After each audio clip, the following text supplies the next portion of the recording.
Halo, selamat sore. Apa kabar? Senang banget saya bisa hadir lagi di ceritanya Lili di episode yang ke-23 ya. Di akhir pekan di awal bulan Oktober ini ya. Semoga sehat selalu ya, dan yang lagi nggak enak badan semoga cepat sehat lagi ya, tetap semangat ya.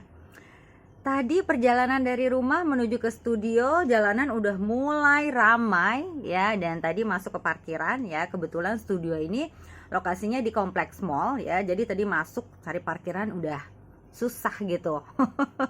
Udah banyak yang nge-mall gitu kan, dan kayaknya nanti pulang keluar gitu antri lagi. Ya udah, selamat menikmati akhir pekan ya. Sehat-sehat selalu ya, karena kita udah pada vaksin gitu ya. Dan bicara virus sendiri sekarang ini lagi landai gitu, dan semoga sih beneran kita berangsur gitu kan menuju ke kehidupan normal. Senang banget. Tapi jangan lupa ya, karena pemerintah belum memastikan bahwa kita benar-benar bebas dari pandemi loh. Jadi harus tetap waspada ya.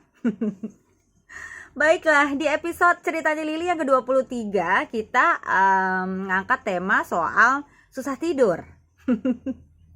Kenapa saya angkat tema ini ya? Karena ini banyak banget dibahas gitu loh ya, artikelnya banyak, terus podcastnya juga ya, YouTube juga banyak yang ngulas gitu ya, dan ternyata memang ini relate sama kehidupan banyak orang gitu loh. Apalagi sekarang kan memang lagi sulit ya, zamannya lagi susah gitu kan, PHK, kemudian bisnis hancur gitu ya, sehingga banyak orang stres, depresi, overthinking, dan ujung-ujungnya susah tidur gitu loh ya. Ini terganggu ya.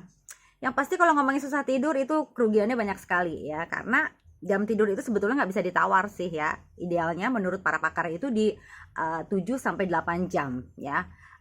Kita tidur idealnya tuh waktunya antara 7-8 jam ya. Dan manfaat dari tidur yang cukup itu juga banyak banget ya. Yang pertama, ini dapat memperkuat daya ingat ya, terus juga sistem kekebalan tubuh gitu ya. Karena kalau tidurnya cukup, bangun tidur di pagi hari itu kan fresh ya, badan segar gitu kan. Kita mau ngapain hari itu, mau nantang dunia sekalipun hayu gitu, karena memang kondisi fisik kita stabil gitu loh, mental juga gitu loh. Jadi ya gas gitu kan kalau tidurnya cukup. Itu yang pertama. Yang kedua, dapat menurunkan resiko diabetes, kanker, dan juga stroke ya. Terus yang ketiga, ini menyehatkan sistem reproduksi ya, khususnya buat para perempuan ya, pria yang punya program pengen punya baby ya. Tidurlah yang cukup gitu, supaya alat reproduksinya bisa bekerja dengan maksimal gitu loh ya. Terus membuat tubuh kita langsing loh dengan tidur yang cukup ya. Ini pasti harapan dari banyak orang gitu kan. Terus jauh dari depresi ya, emosi stabil ya, tidur yang cukup. Terus mudah menyerap informasi ya, karena itu tadi gitu loh, fresh gitu loh ya. Itu manfaat-manfaat dari kita tidurnya terpenuhi ya, 7-8 jam ya. Dan kalau tidurnya nggak cukup ya, waktu tidurnya kurang dari jam tersebut tadi ya, 7-8 jam, itu juga kerugiannya sangat-sangat besar gitu kan ya.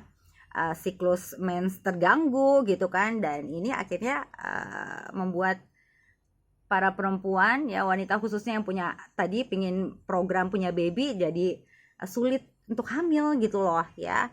Terus kurang happy ya, mood terganggu. Ini bener banget loh ya.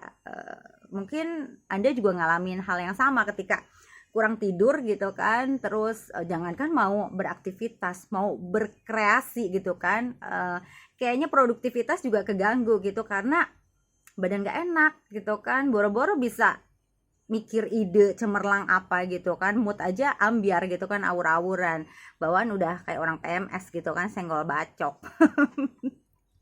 Jangan ya, ini rugi banget gitu loh, merugikan kita semua gitu kan, kalau misalkan memang kurang tidur gitu ya. Jadi usahakan jam tidur terpenuhi ya, meskipun mungkin nggak mudah gitu, karena ya itu tadi ada aja gitu kan kendala-kendala yang membuat kita malam jadi overthinking gitu loh ya. Saya paham sih gitu kan ya. Dan sebab-sebab dari kurang tidur itu kan banyak faktor ya.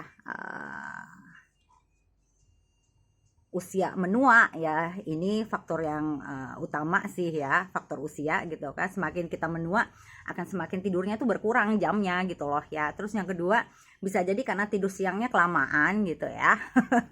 Idealnya sih tidur siang itu nggak lebih dari 30 menit ya. Saya pernah baca tuh literatur yang mengatakan seperti itu ya. Dan saya juga ngerasain banget manfaatnya ketika tidur siang ya, colongan gitu kan, 15 menit, 20 menit, 30 menit.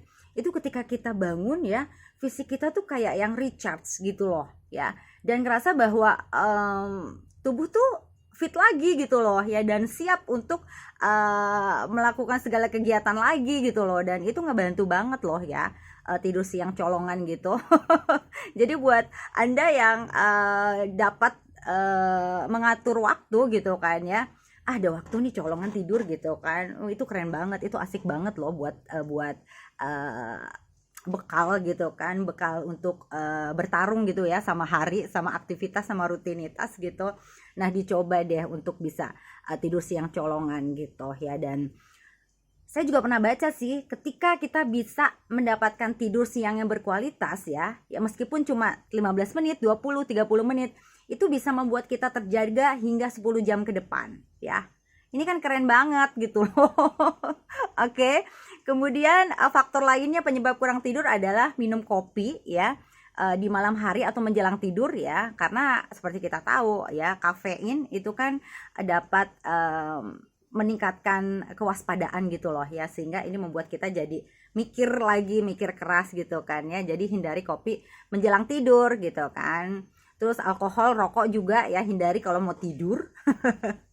Terus fisik yang tidak terlalu aktif di siang hari ini juga dapat membuat kita jadi sulit tidur di malam hari gitu loh ya. Jadi kalau bisa siangnya ya udah gitu kan, benar-benar usahakan gitu kan, banyak gerak ya, produktif, apa yang bisa dilakukan supaya hari itu benar-benar maksimal kegiatannya gitu loh ya. Kemudian ini dia ya, faktor kendala yang utama adalah ya ketika sulit tidur adalah ketika kita asik sama gadget ya. Kebayang nggak, coba dia dihitung ya, ketika kita akan tidur ya, terus mainan gadget itu bisa membuat kita terlena sama waktu ya, bisa kepangkas waktu tidurnya antara 1-2 jam, dikali dalam 1 minggu, dikali dalam 1 bulan ya. Kebayangkan kecuri banyak gitu loh ya, tubuh tuh jadi nggak sehat gitu. Dan sedangkan ya waktu tidur itu nggak bisa ditawar gitu ya, 7-8 jam per hari. Kalau berkurang terus ya, tentu saja dampaknya sangat tidak baik untuk kesehatan kita ya, juga mental gitu ya. Oke, kemudian itu tadi ya, jadi hindari ketika jam waktunya tidur, hindari gadget. Oke. Dan jam ideal untuk tidur ya adalah di jam 8 sampai jam 10 malam ya. Jadi mendekati jam-jam tersebut ya, usahakan untuk hindari gadget ya, terus bikin hal-hal yang dapat membuat diri Anda lebih nyaman ya. Kalau biasa sebelum tidur mandi ya udah mandi ya, skincarean gitu ya. Terus matikan TV, matikan lampu ya, pakai lampu yang remang-remang gitu kan, sehingga tubuh nyaman ya, atau pakai aroma wangian, terserah lah yang membuat diri Anda nyaman gitu ya. Lakukan itu, karena balik lagi ya, betapa pentingnya gitu kan waktu tidur untuk kesehatan tubuh ya, mental juga psikis kita ya, demi semuanya kelangsungan hidup. Karena itu tadi ya, kalau kita kurang tidur tuh dampaknya bisa kemana-mana ya. Padahal kan kita hidup nggak sendirian ya. Apalagi kalau misalkan Anda adalah pekerja kantoran yang besok harus fit gitu ya. Sedangkan kegiatan di kantor juga banyak, full maraton meeting ya. Kebayang deh kalau kurang tidur ya. Ini ngeri banget. Jangan sampai juga menurunkan produktivitas gitu kan, prestasi kerja gitu ya di kantor, jangan sampai ya. Jadi tidurlah yang cukup ya, 7-8 jam per harinya ya. Dan kalau tidur yang cukup juga bisa membuat kita bahagia loh. Siapa sih yang gak pengen bahagia? Saya pengen banget ya, semua juga pasti sama ya. Jadi yuk tidurlah yang cukup ya. Dan bersyukurlah buat kamu-kamu yang mudah tidur ya. Itu satu anugerah gitu kan di tengah zaman seperti sekarang ini, di mana semua orang banyak ngebahas gitu kan permasalahan orang-orang yang sekarang tuh sulit tidur karena memang kondisinya memang lagi nggak mudah gitu kan ya. Kondisinya lagi berat gitu ya. Tapi ya udah deh, diusahakan ya, karena untuk kebaikan semuanya ya, jiwa, raga, mental gitu ya, psikis, juga untuk stabilitas nasional. Karena kita nggak hidup sendirian ya, kita punya pasangan, ada anak ya, ada sosial, ada pekerjaan, tanggung jawab ya. Jadi ayo sayangi diri sendiri ya, sayangi semuanya dengan tidur dan istirahat yang cukup demi kesehatan ya, tubuh juga mental kita.